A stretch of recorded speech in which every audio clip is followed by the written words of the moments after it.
গণ অভ্যুত্থানের মধ্যে দিয়ে এইভাবে জাতির কাছে হিরো হিসেবে পরিচিত তরুণরা কত তাড়াতাড়ি ভিলেন হয়, এটা বোধহয় বাংলাদেশের ইতিহাসে একমাত্র ঘটেছে, পৃথিবীর ইতিহাসে এভাবে হয় না। এবং বিপ্লব কিংবা গণ অভ্যুত্থানের মধ্যে দিয়ে গঠিত একটা দল, নেতাদের একটা দল কিংবা একটা সরকার এত আনপপুলার হয়, এটা কোনো দেশে বোধহয় হয়নি। আমি তো একটু ঠোঁটকাটা স্বভাবের মানুষ, স্পষ্টভাবে অনেক কথা অ্যাগ্রেসিভ টোনেও বলে ফেলি, যেখানে অনেক বলতে ভাই প্রধানমন্ত্রী বঙ্গবন্ধু আর জয় ভাইকে নিয়ে কিছু বলা যাবে না, বাকি এমপি মন্ত্রীদেরকে ধরেন, অনেকে এরকম বলে দিত।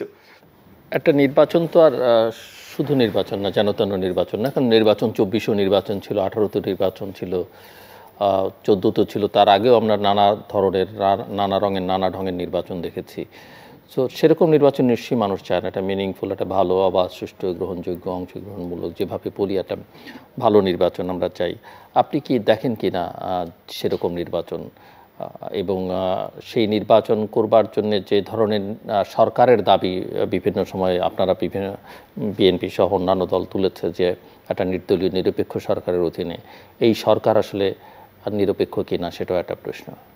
রাইট, এইখানে আমি আগের আলোচনার এন্ডিংটা করলে এভাবেই বলবো যে সরকারের মধ্যে কেউ কেউ নির্বাচন করতে চায়, রাজনৈতিক দলগুলো, যেমন স্থানীয় সরকার উপদেষ্টা বলেছেন যে তিনি নির্বাচনের তফসিল ঘোষণা হলে তখন পদত্যাগ করবেন বা তার ঠিক আগ মুহূর্তে পদত্যাগ করবেন। না, আমরা এটা বলছিলাম যে নির্বাচনটা চায়, রাজনৈতিক দলগুলো তো আগে থেকে চায়, সরকারের মধ্যেও ধরেন কেউ কেউ নির্বাচন ফেব্রুয়ারিতে করতে চায়, কিন্তু নির্বাচনটা করতে এই সরকার পারবে কিনা সেটি নিয়ে যথেষ্ট সন্দেহ আছে। এবং আমার ব্যক্তিগত মূল্যায়ন হচ্ছে এক্সিস্টিং উপদেষ্টা পরিষদের কাঠামো এবং এই উপদেষ্টা পরিষদ দিয়ে নির্বাচন সম্ভব না।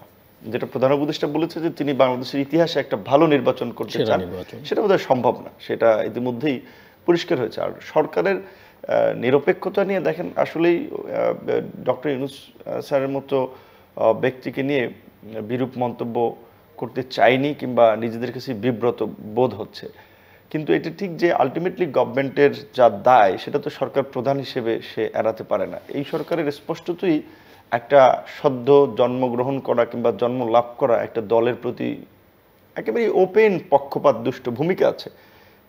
মন্ত্রণালয় থেকে বলে দেওয়া হয় যে আপনার জেলা পর্যায়ের বিভিন্ন রাজনৈতিক দলগুলোকে নিয়ে আপনার জেলা প্রশাসক, ডিসি, এসপি, তাদের বিভিন্ন কমিটি থাকে, তারা ওই অ্যাক্টিভ পলিটিক্যাল পার্টিগুলোর রিপ্রেজেন্টেটিভ নিয়ে মিটিং করে, কিংবা ধরেন গভর্নমেন্টের বিভিন্ন সোশ্যাল সেফটি নেট যে প্রোগ্রামগুলো আছে সেখানে সাধারণত তারা এই অ্যাক্টিভ পলিটিক্যাল পার্টি কিংবা সিভিল সোসাইটির মধ্যে যারা ভয়েস, তাদেরকে নিয়ে মতবিনিময় করে, পরামর্শ নেয়।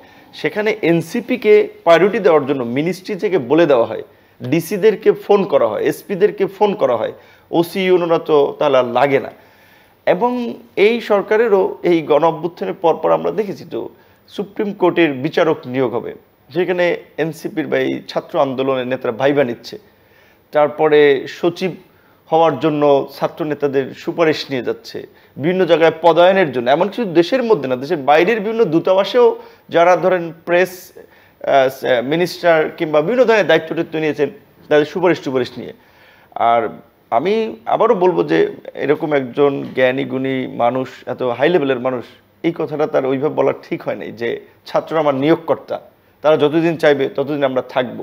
তো ওই নিয়োগকর্তা বলে কিন্তু তাদেরকে যেই লেভেলে উঠাই দিচ্ছেন, যার ফলে এখন তো বোঝা যাচ্ছে যে সরকারের প্রধান উপদেষ্টা আই থিঙ্ক যে এখন তাদের কারো কারো কর্মকাণ্ডে একটু বিব্রত এবং এটা ভালোভাবে নিচ্ছেন না।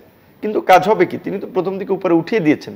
আর যখন চিফ অ্যাডভাইজারই বলেন যে ছাত্ররা আমার নিয়োগকর্তা, তাহলে বাকি উপদেষ্টারা তো তাদের স্বাভাবিকভাবেই চাহিদা পূরণের জন্য কাজ করবেনই। এবং তাই হয়েছে বিভিন্ন জায়গায় যদি একটা নিরপেক্ষ তদন্ত হয়, এখন কোনো একটা এজেন্সি দিয়ে যেই আলোচিত ছাত্র নেতাদের এবং এই এনসিপির প্রথম সারির 100 জন নেতার অন্তত দুর্নীতি, অনিয়ম, স্বজনপ্রীতি, বাণিজ্য, তদবির এগুলোর স্পষ্ট প্রমাণ পাবে। এইটা কোনোভাবে এরকমের একটা তরুণ আন্দোলনের মধ্যে আপনার কেন মনে হয় এগুলো তদন্ত করতে হবে, বা আপনারটা বা অ্যাডভোকেট পুতুলেরটা কারোটা তদন্ত করতে হবে মনে হয় কেন?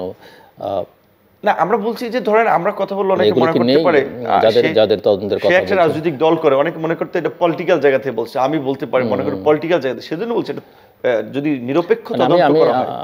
আমি বলছি যে সবার আমলনামাই তো মোটামুটি রেডি আছে, একেবারে রেডি যে নেই কেউ যে কোনো খোঁজ খবর রাখে না, না আছে মনে করবার কোনো কারণ কেমন হয়েছে আপনি জানেন। আমি আওয়ামী লীগের আমলে স্টেটমেন্টও দেওয়ার কথা ছিল না, সম্পদ বিবরণী দেওয়ার কথা ছিল তো প্রত্যেকেরই। আওয়ামী লীগের লাস্ট পিরিয়ডে শুধুমাত্র আপনার এই তৃতীয় মাত্রার প্রোগ্রামে আপনি ডাকতেন, এছাড়া অন্য প্রোগ্রামে যাওয়া এক প্রকার নিষেধ ছিল। আর এর আগে যখন কিছু প্রোগ্রামে যেতাম, আমি তো একটু ঠোঁটকাটা স্বভাবের মানুষ, স্পষ্টভাবে অনেক কথা অ্যাগ্রেসিভ টোনেও বলে ফেলি, যেখানে অনেক বলতে ভাই প্রধানমন্ত্রী বঙ্গবন্ধু আর জয় ভাইকে নিয়ে কিছু বলা যাবে না, বাকি এমপি মন্ত্রীদেরকে ধরেন, অনেকে এরকম বলে দিত। তো এখন হয়েছে এই অভ্যুত্থানের পরে এরকম কিছু জায়গায় আমাকে তো বলার সাহস নেই, কিন্তু অন্য আলোচকদের শুনেছি অনেক বলছে ভাই না, তার বিরুদ্ধে এই নিউজ করা যাবে না, তার বিরুদ্ধে এইভাবে লেখা যাবে না। মানে যেই গণমাধ্যম বা আমরা নিজেদেরকে স্বাধীন দাবি করে আমরা গণমাধ্যমে একটা এরকম পরিবেশ প্রত্যাশা করেছিলাম, সেখানে দেখলাম অটোমেটিক্যালি বেশ কিছু গণমাধ্যমের কিংবা সাংবাদিকরা আবার সেলফ সেন্সর একটা মনোভাব আমরা দেখতে পেলাম। সো সেই জায়গা থেকে বলছি যে ধরেন জেনে শুনে অনেকে প্রচার করতে পারবে না, কথা বলতে পারবে না, আপনি যেটা বলছেন অনেকে অনেক কিছু প্রমাণ আছে, সেজন্য বলছি যে ধরেন তর্কের খাতিরে যেটা নিরপেক্ষ তদন্ত হইলে দেখতে পেতেন যে গণ অভ্যুত্থানের মধ্যে দিয়ে এইভাবে জাতির কাছে হিরো হিসেবে পরিচিত তরুণরা কত তাড়াতাড়ি ভিলেন হয়, এটা বোধহয় বাংলাদেশের ইতিহাসই একমাত্র করেছে, পৃথিবীর ইতিহাস এভাবে হয় না। এবং বিপ্লব কিংবা গণ অভ্যুত্থানের মধ্যে দিয়ে গঠিত একটা দল, নেতাদের একটা দল কিংবা একটা সরকার এত আনপপুলার হয়, এটা কোনো দেশে বোধহয় হয়নি।